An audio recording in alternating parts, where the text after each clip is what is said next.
Hello, everyone, and welcome to the Outliers YouTube channel and podcast series and our program, Criminal Mischief, the Art and Science of Crime Fiction.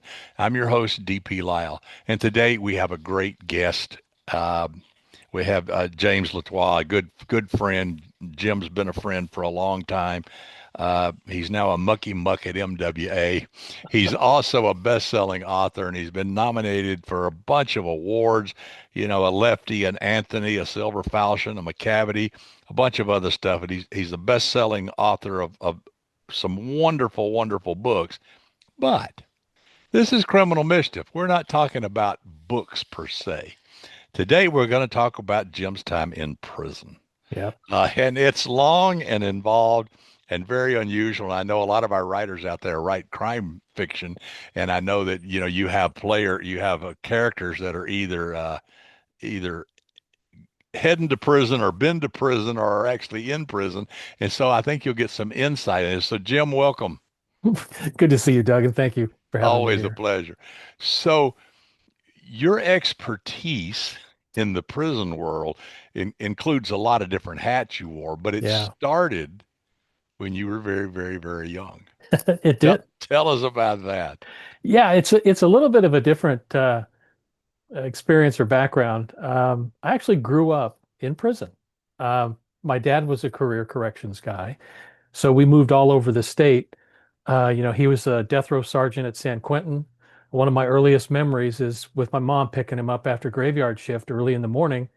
And, dad comes out of work, and there's that big Gothic tower of San Quentin that Right. everybody's familiar with. And that's like one of my most vivid memories of my childhood is picking dad up, after work. Wow. But he went all over the state, Susanville, Soledad, and then he was a camp lieutenant at some of the fire camps, Mountain Home and Growlersburg. Mountain Home is in the redwoods down in the southern Sierras, just outside of Porterville, Springville, in Tulare County. And it's very remote. So as a kid, I'm thinking I'm 8 or 9 years old at this time. I would basically wander through the dorms, the prison dorms.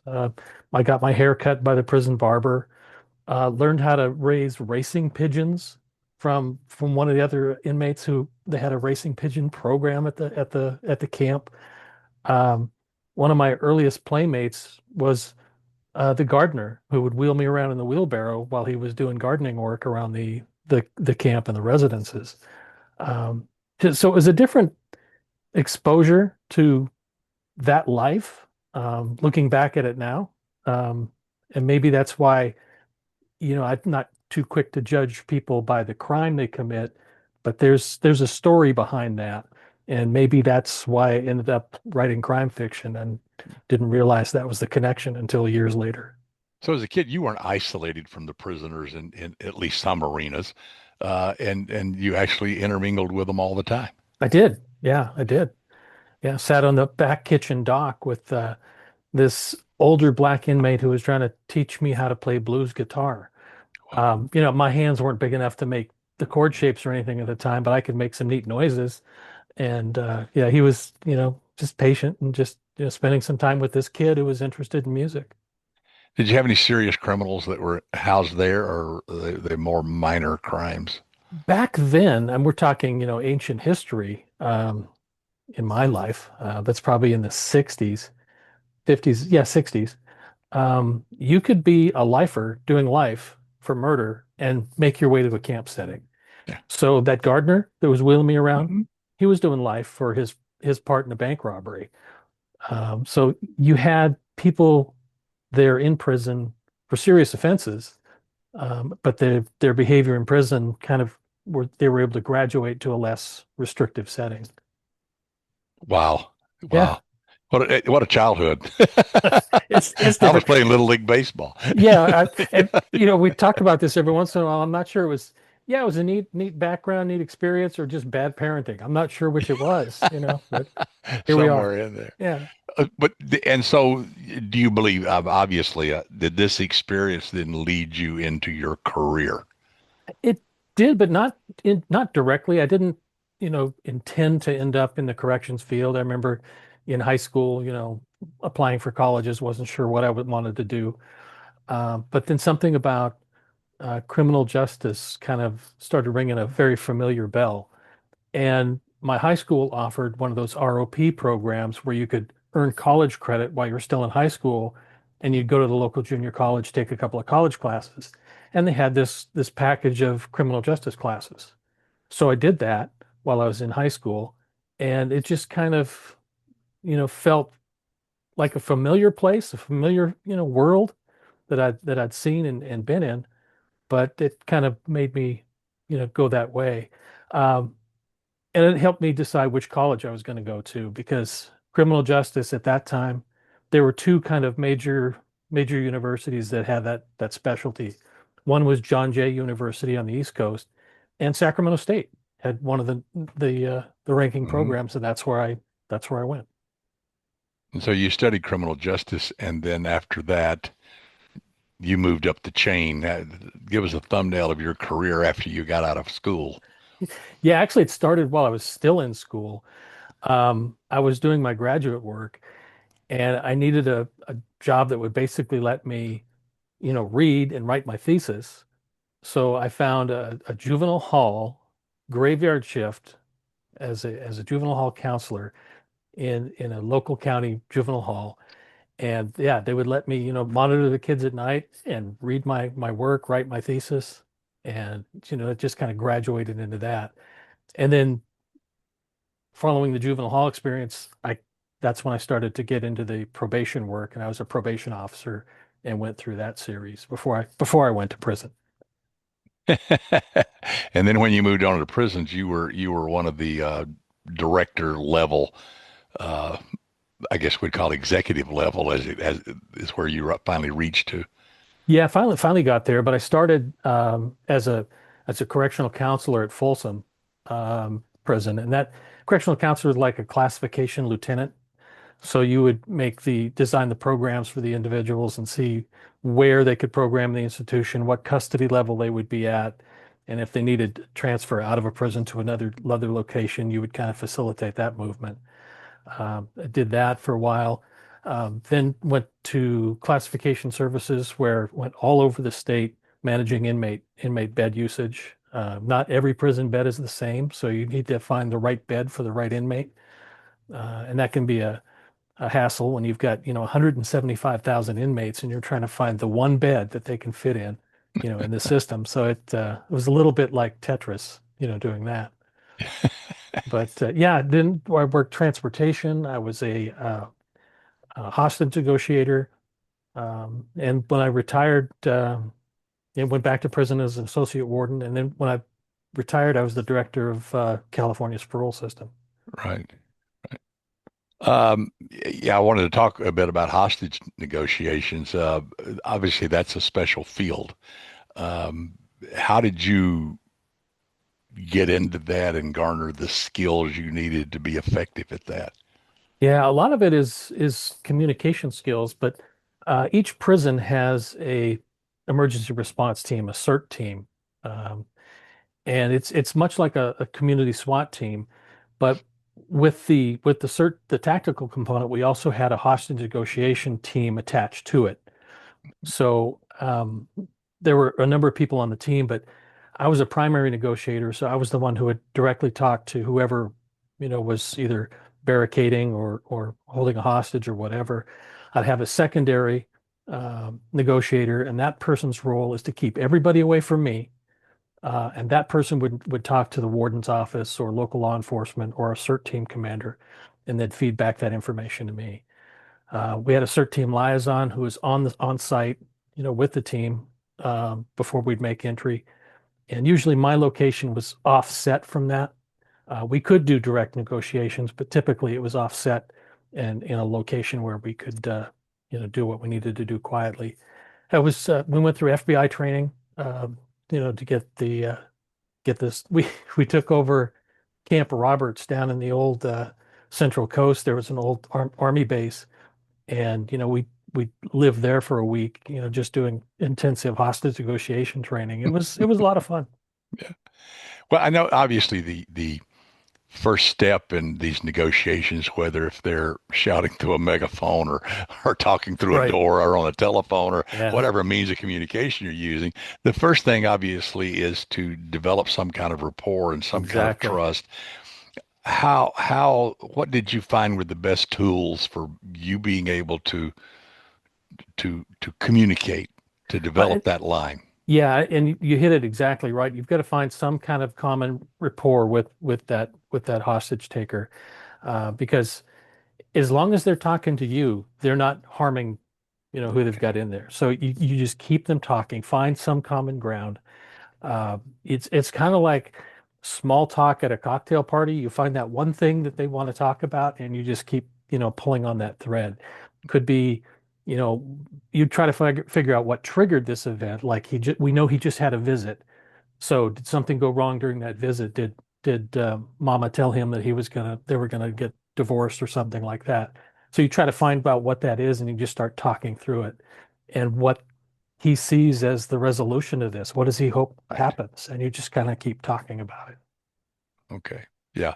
So the main thing is what do you want and what can I do to help you get there calmly Yep. and effectively? Yeah. Right. Right. Yeah. Have you gotten any dicey, did you get in any dicey situations personally during those things that were you felt threatened or were you more behind the line, if you will? Yeah. When I was doing that communication stuff, it was more or less behind the line, Yeah. because I had between me and wherever that incident was in the prison, probably five gates, three Sally ports, and then an entire tactical team that was waiting to make entry if we couldn't Sure. resolve it.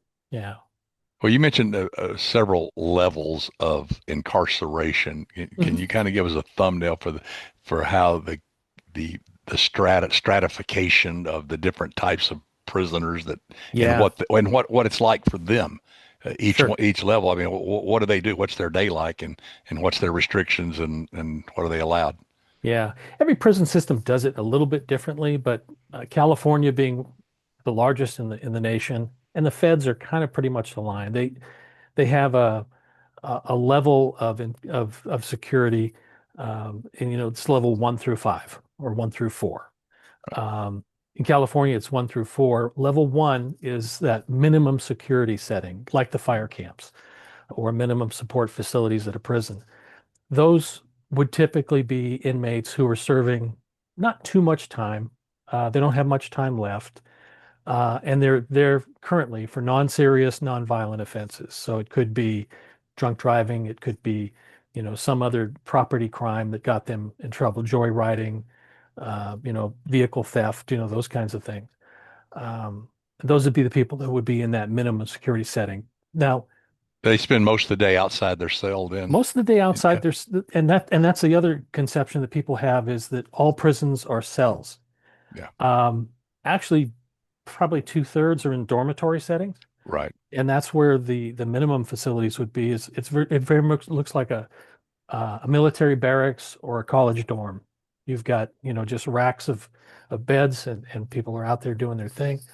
Um, the fire camps would be the ones doing like the fire suppression or erosion control to prevent floods. They're out doing community projects, so they're out off the reservation during the day, and they come back at night and do their things that way.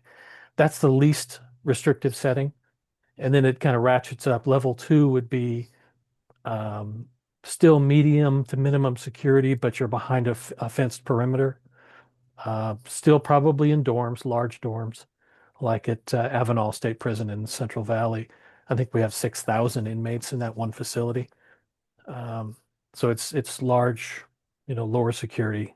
Then as you start moving up, level 3 is the medium security, and those are going to be celled uh, housing units with cells in them. And you start getting into factors that, the inmates placed there, they have a history of violence, they have, escape histories, um, violence against staff.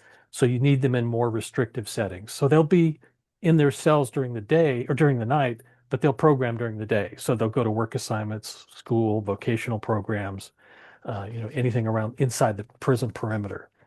Now, level 4, which is where I spent most of my time, is the maximum security areas. So these are the people that have, can't function anywhere else in the system. So they came to level 4 institutions.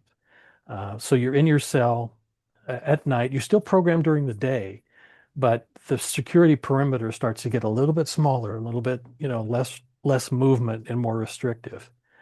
And then there's kind of a subset of that that's the security housing unit, like Pelican Bay, Corcoran, the Right. Supermax kinds of things. Um, and I worked in those units for several years. Um, if you killed somebody in the general population, you came to my unit. So we had, 128 guys in this unit who were never going out, never getting home, serving life or hundreds of years. And it creates a different kind of programming, mix that correctional officers have to deal with. I imagine. Yeah, Corcoran, I think, wasn't that where Manson was Yeah. finally? Yeah, Yeah. yeah, he ended up there. And of course, Pelican Bay is famous. It's Yep. one of the things that always, I think people always wonder about. I know I do too.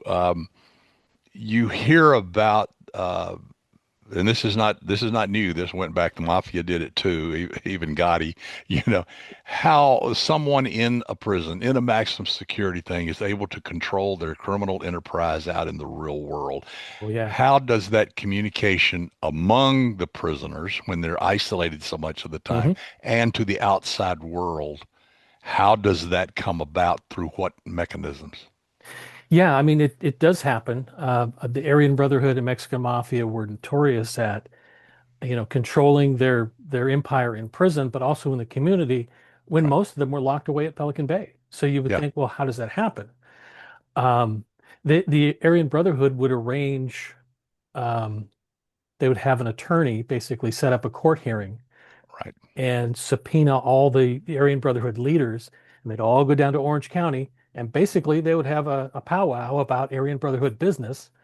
The hearing would be canceled or postponed or whatever, and then they'd all go back home to their institutions with new marching orders for business. And they were Uh, protected by the attorney-client privilege. yeah, So exactly they could that. go, they could get together and chat, and Yeah, nobody could listen in. right. Yeah, it's bizarre. Then just the prison communication network itself is pretty robust. I mean, you can get Yeah. messages from one cell block to another.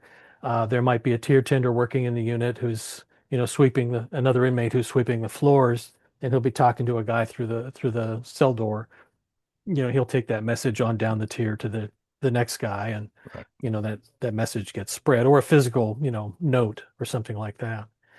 They'll get messages from family, through the mail, through the U.S. Hmm. mail.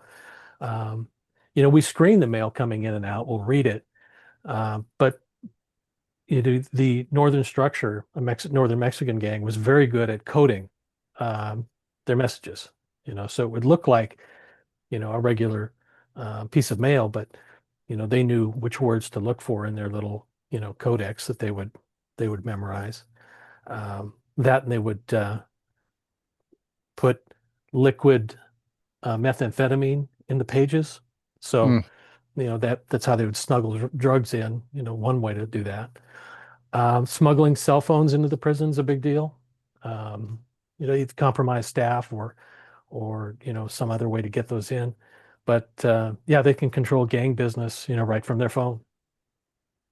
Yeah, it's amazing. Yeah, Yeah, you would think that phones would be the one thing that would be really hard to get in and out, but it seems to happen all the time. it does. And yeah, how do they get through the security? I mean, Yeah, where do they it's hide them? Maybe we yeah, don't yeah, want to know. exactly. It used to be that the three primary ways of getting any contraband into the prison were through visiting.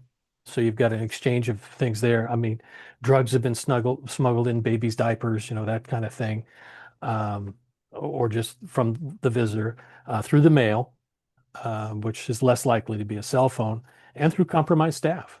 So, they'll get some dirt on an officer and either manipulate them or pay them, a couple of grand to bring in a phone. So, we have had staff that have, succumbed to that and get, caught up in that web. The newest thing is using drones. Yeah. They'll fly drones in and, drop contraband in the yard. Um, There's a couple of great YouTube videos out there if you really want a hoot.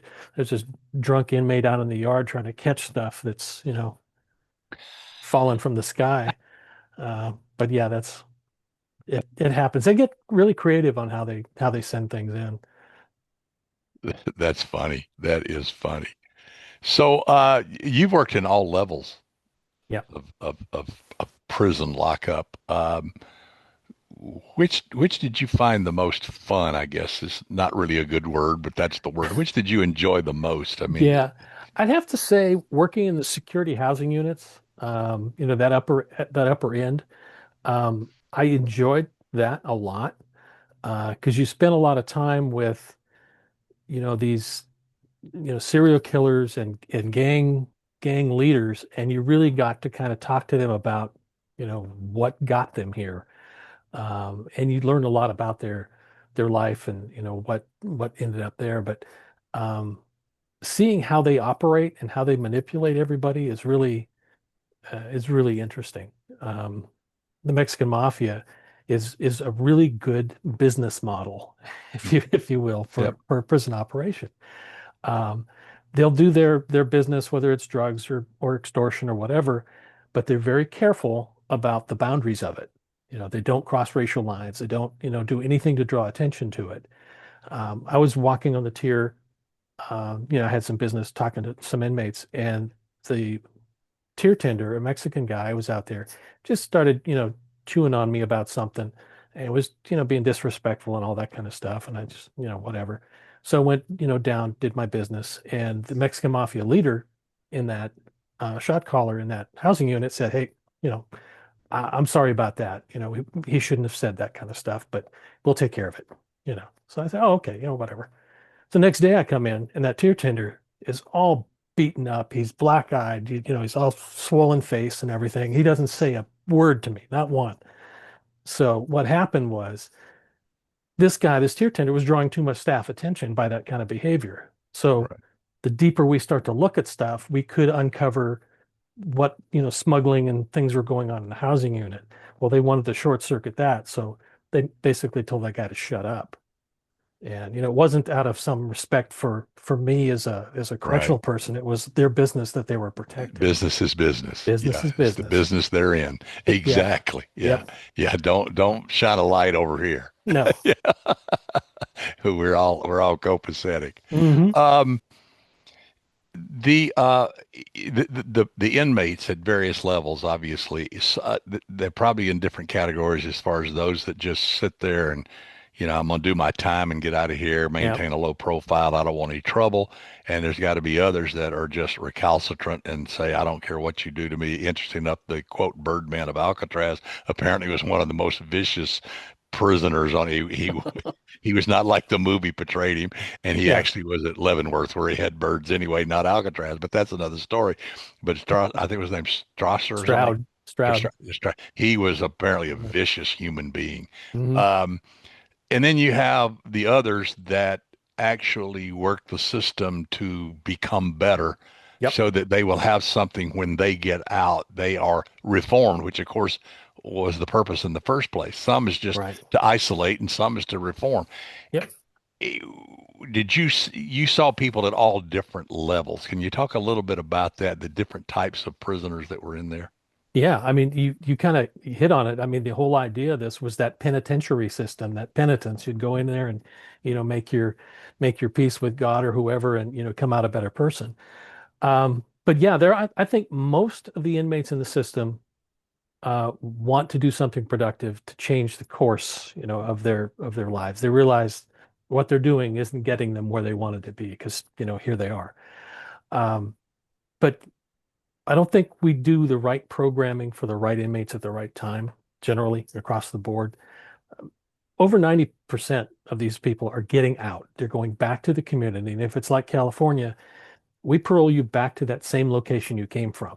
So Hmm. if you had a bad environment that was toxic and that kind of stuff, we're putting you right back into that. So what are we Bad doing? friends are Yeah, waiting what for are you. we doing Yes. to prepare you for that? And probably not enough. We did have some success with some drug treatment programs that I was involved with. We set up therapeutic community programs in the prison. And that therapeutic community, we took over a housing unit. And for the last year or year and a half of your sentence, you were in that unit and you programmed as a group. It was a regular therapeutic community like you'd find in the on the outside. And their entire day, that was their program assignment. They worked the program. What helped was we didn't have correctional staff do the programming. We actually brought in ex-addicts and ex-offenders to do that substance abuse treatment. Um, Partially, it gave the inmates a role model. Well, Doug's been down like me. He's made it, so maybe I can do it. Kind of thing. And it had some positive traction. So when you couple that with some kind of continuity of care where you put them in aftercare treatment on parole and you continue that model, the recidivism rates were just, I mean, they just dropped, Hmm. by double And digits. that's the key. Yeah.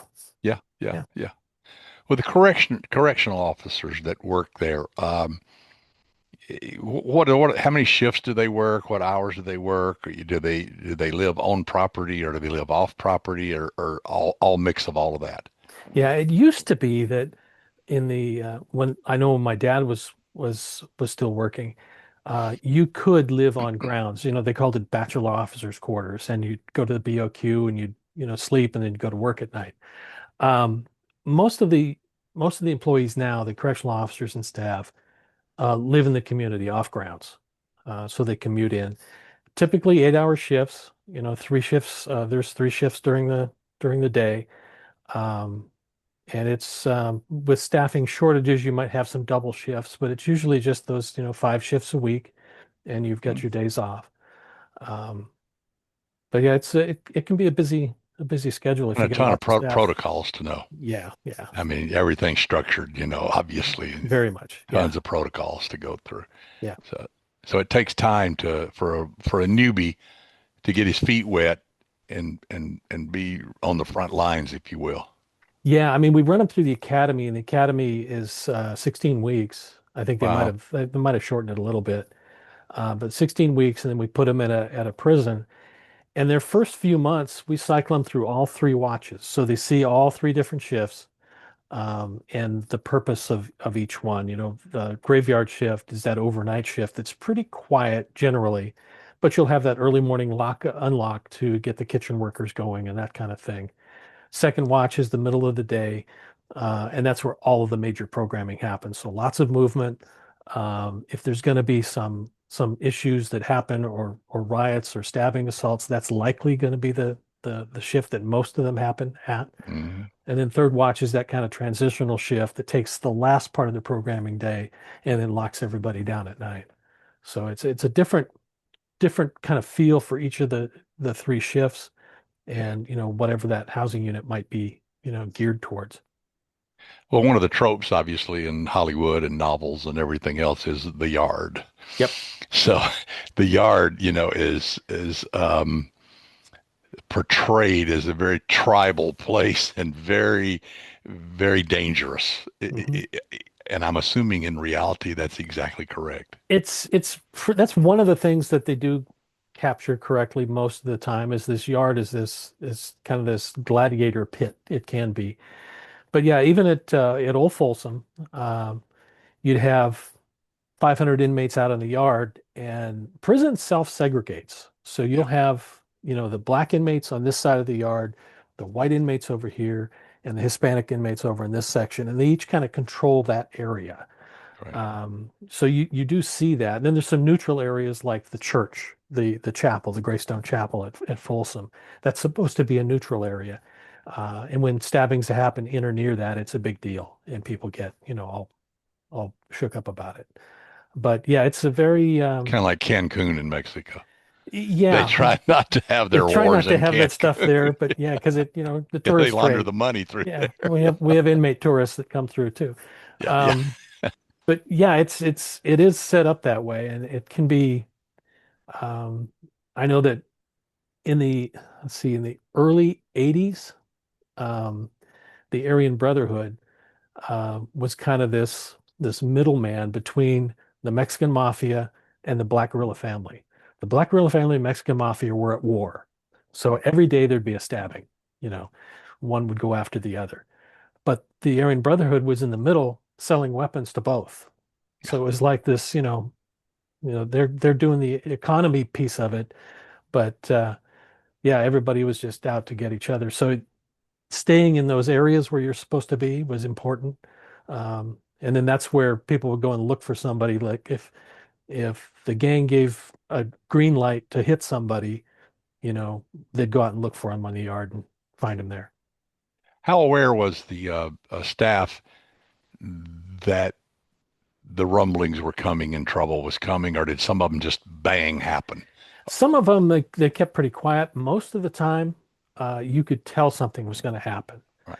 One of the tells is that um, the inmate commissary, it's a canteen, we call it, where you go in and you buy, snacks and top ramen and that kind of stuff. Well, you can start monitoring the canteen purchases, and if all of a sudden it spikes up where people are buying hordes of things, that means they're anticipating a lockdown. And that Right. lockdown is going to be because of, something. So you can kind of hear those rumblings, and then you'll have somebody that, is really short to the house. They're due to parole anytime. They don't want to get involved in stuff, and they said, there's just uh, something's not right here. They don't want to snitch, but they're kind of just going around it in ways like maybe I could just stay in the house today and not go out to the yard, that kind of stuff. And you get an idea that okay, it's going to kick off pretty soon. Changes in behavior pattern. Yep. Yeah, that's what you monitor. Hmm. Interesting. Interesting. Well, what else do you think writers would want to know or need to know about prisons and prisoners and parole and when someone's on parole, they're still really in prison, right? Yeah, each state does it a little bit differently, and some it's just exactly that. It's like an early release from, Right. like if I think it's But you're like still under all the rules. you're still under the rules. Like I think it's North Carolina that it's basically if you were sentenced to 10 years, that last three might be on parole. So Right. and they could pull you back for any reason. California is a little bit different in our sentencing laws. We have a determinate sentence that gives you, 3 years in prison, but then you have another tail of, 2 years on top of that, 1 or 2 or 3 years on top of that. Um, and any technical violation can get you sent back for up to 6 months. And if you commit a new crime, then you're resentenced for that new crime. But yeah, it's the whole parole and probation supervision upon release, depending on the state. Some states use probation officers to do post prison supervision, so it's a little bit complicated. But yeah, the whole reentry and integration piece gets interesting when you're talking, especially if you're talking about the higher end, gang affiliated kind of guy who's going back out into the community. You put him on maximum supervision so you know that who he's monitoring, who's he's associating with, and you can almost forecast when things are going to happen with those people. Well, again, in movies and books and stuff, it's kind of like for a guy on parole, probable cause seems to go out the window. Can they really pull somebody over or really go search somebody's house or really search their car and their person at any moment? Can they really do that? Yes, Okay. it's yeah, So you're in it's prison, but you're not in prison. yeah. Basically, one of the parole conditions is you're subject to search your vehicle, your house, and your person. You're subject to search at any time, the day or night, with or without a warrant, by any peace officer. Okay. Most of the local law enforcement like a parole agent to come out just to be there to cover that administrative piece of it. Right. But yeah, they don't need any reason. They can just go in and search. Yeah. As a parole officer, how much leeway do you have in what you learn? Say someone is dancing on the fringe. Are you going to say, knee jerk, say, okay, I got to report this? Or look, Jack, I'm going to let you slide on this one, but you better not do this again. How Yeah, much leeway do you really have without getting you yourself in trouble? yeah you do have some leeway. That misconduct or violation is going to be reported, and basically you're recommending that they're being continued on parole. Okay. If you're counseling them and you deem that enough, and your unit supervisor says they're cool with that, then that's as far as it goes. But you're basically building a record Hmm. that one or two of those, you might be able to keep them on parole. But if they continue that pattern, then you got to go back inside for a while. Yeah, and rightly so. You know, Yeah. you've been granted a privilege. Don't abuse it. Yeah, yeah. Yeah, well, it gets into that whole public safety aspect of it. I mean, Sure.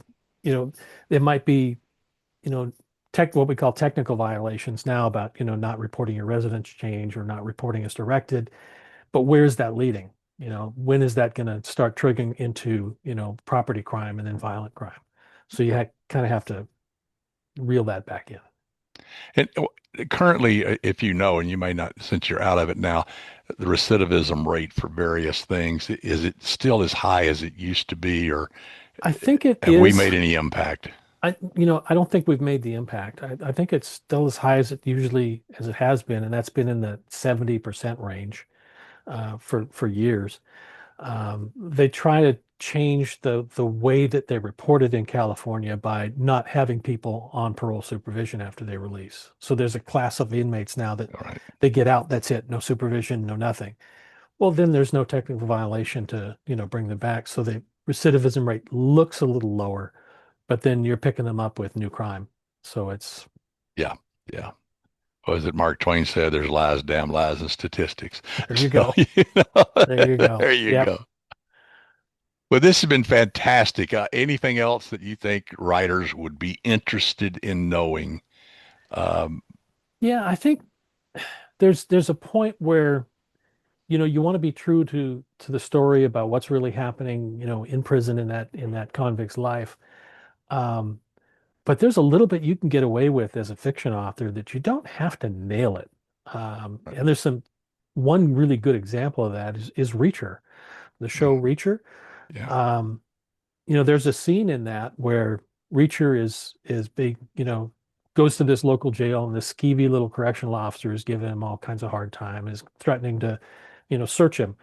And Reacher, for the first time in that show, says more than three syllables together, and quotes the Supreme Court case that says you have no nexus to the crime to justify a search and all this kind of stuff. And the correctional officer just backs off. Factually, that's completely wrong. The Supreme Court said just the opposite, that we can search anytime for any reason on the basis of institutional security. So if that were to happen in real life, we'd get six of our biggest guys, we'd hold Mhm. Jack Reacher down, and we would search him. Yeah. But for the series and that character, it was great. I mean, Right. it showed some sides of Reacher's character that we hadn't seen before, and it's like, okay, there's more going on to this guy than this big, muscle-bound behemoth. I thought it was pretty effective. It was wrong, but very effective. Yeah. Yeah. Storytelling, storytelling. Yep, You know, as long as you don't go too far off the reservation, you can get away. exactly. What is it again? It doesn't matter. The key is it has to be believable. Yep. Doesn't have to be Yeah. true. It's just got to be believable. That's it. So I think, and I see that with a lot of ex-cop writers. Hmm. They get so bogged down in what they know to be the procedure. This is how it has to be. Most of the procedure and day-to-day stuff is just boring. And you don't want that as a crime fiction officer. You gotta kind of, like you said, just enough to make it believable, but that's all the reader needs. Yeah. Well, in our Outliers newsletter this time, we have a thing called One More Thing, which is the little thing we put at the end, just a little. Yeah, And I wrote one called "But It Really Happened," and that's kind of what we're talking about here. it is. And that is a writer's defense always, like, well, it really happened. I don't care. I don't believe it. Yeah, but it really happened. I don't care. I don't believe it. Yeah. And so you better go toward believability rather than it really happened when you're a fiction writer. Yep, exactly that. I had an editor that one of the first books that I had out there, my editor could not believe that this was a way you could escape from prison. And even though that actually happened, so Yeah. I had to change the whole back end of the book Yeah. just to make that happen. Ridley Pearson told a story in one of his novels where somebody was jumping into the back areas of a mall. You know how you have these doors that you Hmm. don't know where they go, but they go back in the mechanical and all this kind of stuff. Well, his character did that, and he was sneaking around to the back trying to do. I don't remember the whole story because it's been like Yeah. 20 years ago, and it really such a great thriller writer anyway. And when he came to the other end, they were waiting for him and said, "Oh, how did you know I was there? I didn't see any cameras or anything." And no, what had happened is they picked up his heat signature. They had thermal things in there. Wow. And he said, "You got to be kidding me," because this happened to him. He was doing it, and he said, "You got to be kidding me." He said, "No, that's how we know if things are moving in places we can't see and all that." And he said, "Well, that's the most amazing thing ever." Well, he put it in the book, and his editor said, "No, Yeah. nobody's Yeah. going to believe that." He said, "Yeah, but it's real." But real. It's real. They I said, "Nobody's swear. going to believe that." I mean, I didn't believe it when he told us about it, Yeah. Yeah, but this is he funny. swore it was true. So, yeah, yeah, yeah. Well, Jim, this has been fantastic. I want to My tell all pleasure. our viewers, go buy Jim's books. They're fantastic. Join MWA because it'll make him happy if you do that too. It will. Jim is an outlier. I'll say by full disclosure, he's part of the team and one of the teachers, and we love having him. And it's just been a pleasure to talk about this stuff. So much great information. Well, And thanks, Doug. No, it's been a lot of fun, and it's always fun to share this kind of stuff because sure. having lived it, I kind of take it for granted. But there's so much out there that writers want to know. Yeah, yeah, and I think writers will be able to glean a lot out of this and things they didn't understand before and are hard to find. If Yeah, you want to go research it, it's just hard to find the firsthand knowledge, so to speak. Yeah. very true. Well, fantastic. And I'll see you soon, of course, and thank you for being here. My pleasure, Doug. Thanks for having me. So that wraps up this episode of Criminal Mischief, the Art and Science of Crime Fiction here on the Outliers YouTube channel and podcast series. We'll be back with more shows down the road. So until then, keep reading, keep writing, keep having fun, and don't get caught because you'll end up in prison.